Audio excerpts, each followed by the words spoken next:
Hey guys, what's up? It's me again. Tonight, before I move on to other topics tomorrow, I want to discuss my reasons for why season 8 of Game of Thrones completely sucked. First, how short it was. They really, really should have taken that 10 episode deal that HBO did offer them. So it made it all rushed, and obviously the editing suffered for it since they missed the coffee cup and the water bottles. And that's just what we know of. I think there was also her Daenerys' hair. Another reason it sucked was obviously the bad writing. I mean, they had Daenerys go from looking like she was going nice again to the Mad Queen within 4 episodes. And not normally she should have gone at least another episode before she started to go crazy instead of just go, oh, and boom, where she burned down King's Landing. Another reason it sucked for me was they didn't have Ghost as much as they were supposed to. They promised us a lot of Ghost, that he was supposed to be in a whole lot of it, and he wasn't. And he's like one of the most important direwolves in the entire series. He's also the only one that's been in the entire series himself. At least once this season, except for 7. Um, I really wish they would have had him more. Another reason I think it was crappy was Jaime Lannister.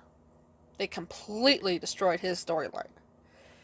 He was on this road of redemption and moving on, and suddenly he's going back to King's Landing for Cersei. Again. So, it was kind of like his story was useless. All he did was take a little detour and went right back to where he was. And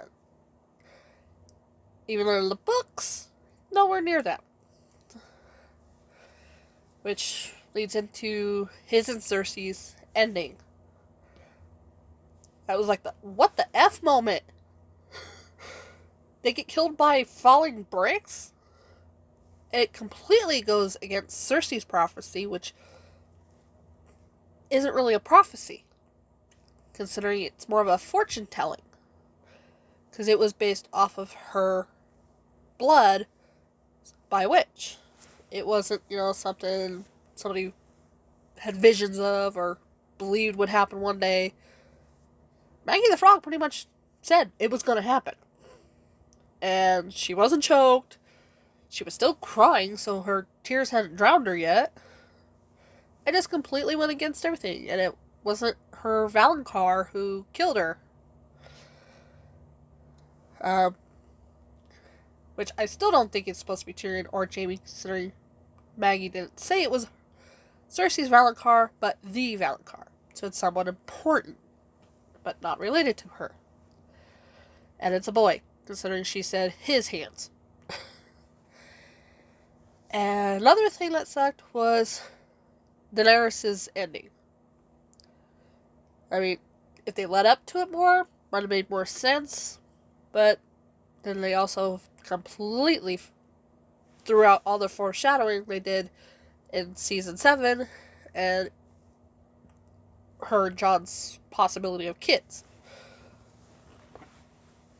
I do understand he was a little upset about banging his aunt, but even in the rest of Westeros, that was like calm. That was normal. I mean, Tyrion's own parents were cousins. So it's not like anybody would have batted much of an eye over it. It'd be like, oh, okay, they're related, but they never had any familia to them. They may have been blood, but they never even knew it. Jon's ending was also what the F moment. Because He shouldn't have been forced back to the Night's Watch. And that's not going full circle. That's more like him just being cast aside. And his whole thing about being a secret Targaryen and all that. Besides driving Daenerys mad with her being upset over his rejection, which he really didn't get that much time to think about it. But it seemed like his secret Targaryen heritage came to nothing.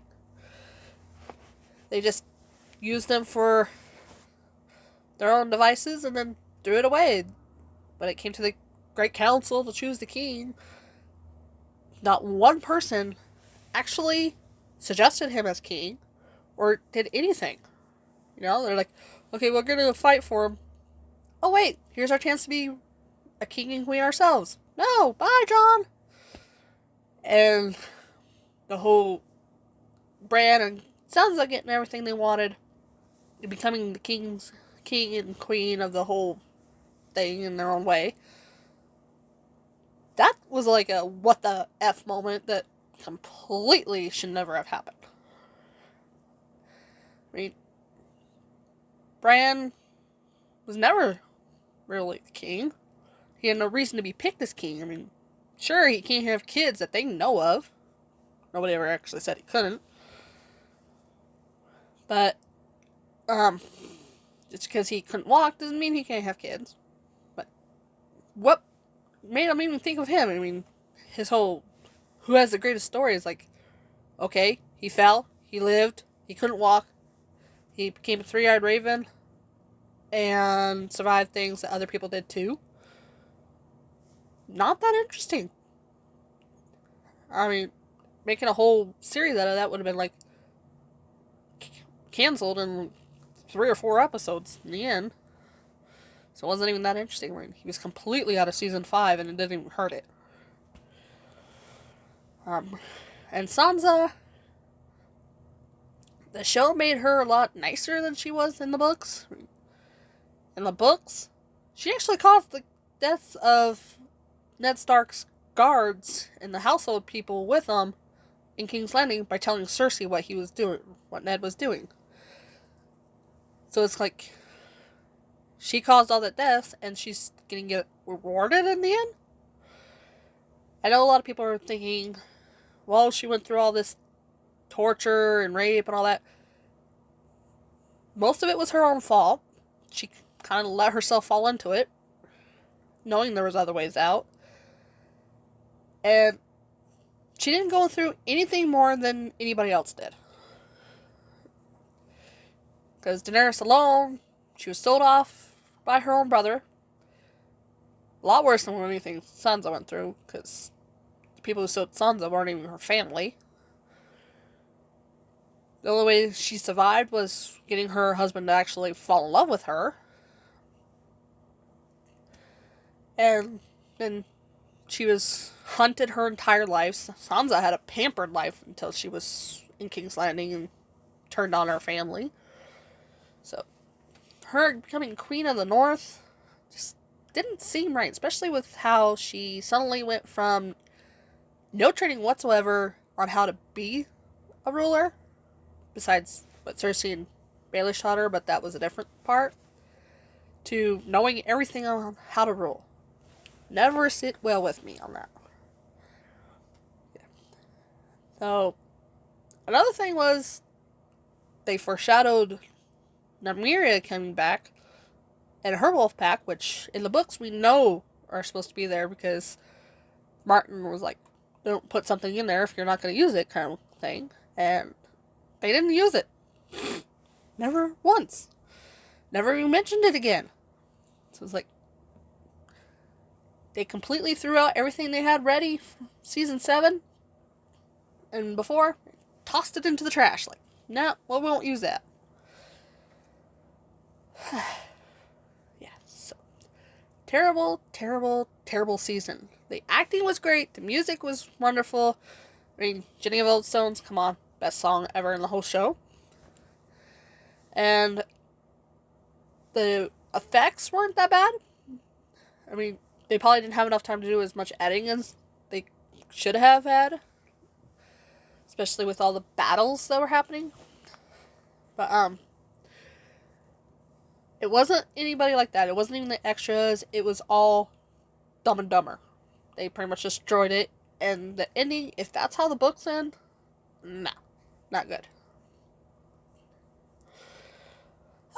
I better end this before it gets too long. But yeah, that's my reason why Game of Thrones season 8 is the worst season ever, and why a lot of people try to ignore that it even existed. Well, see you next time, you guys.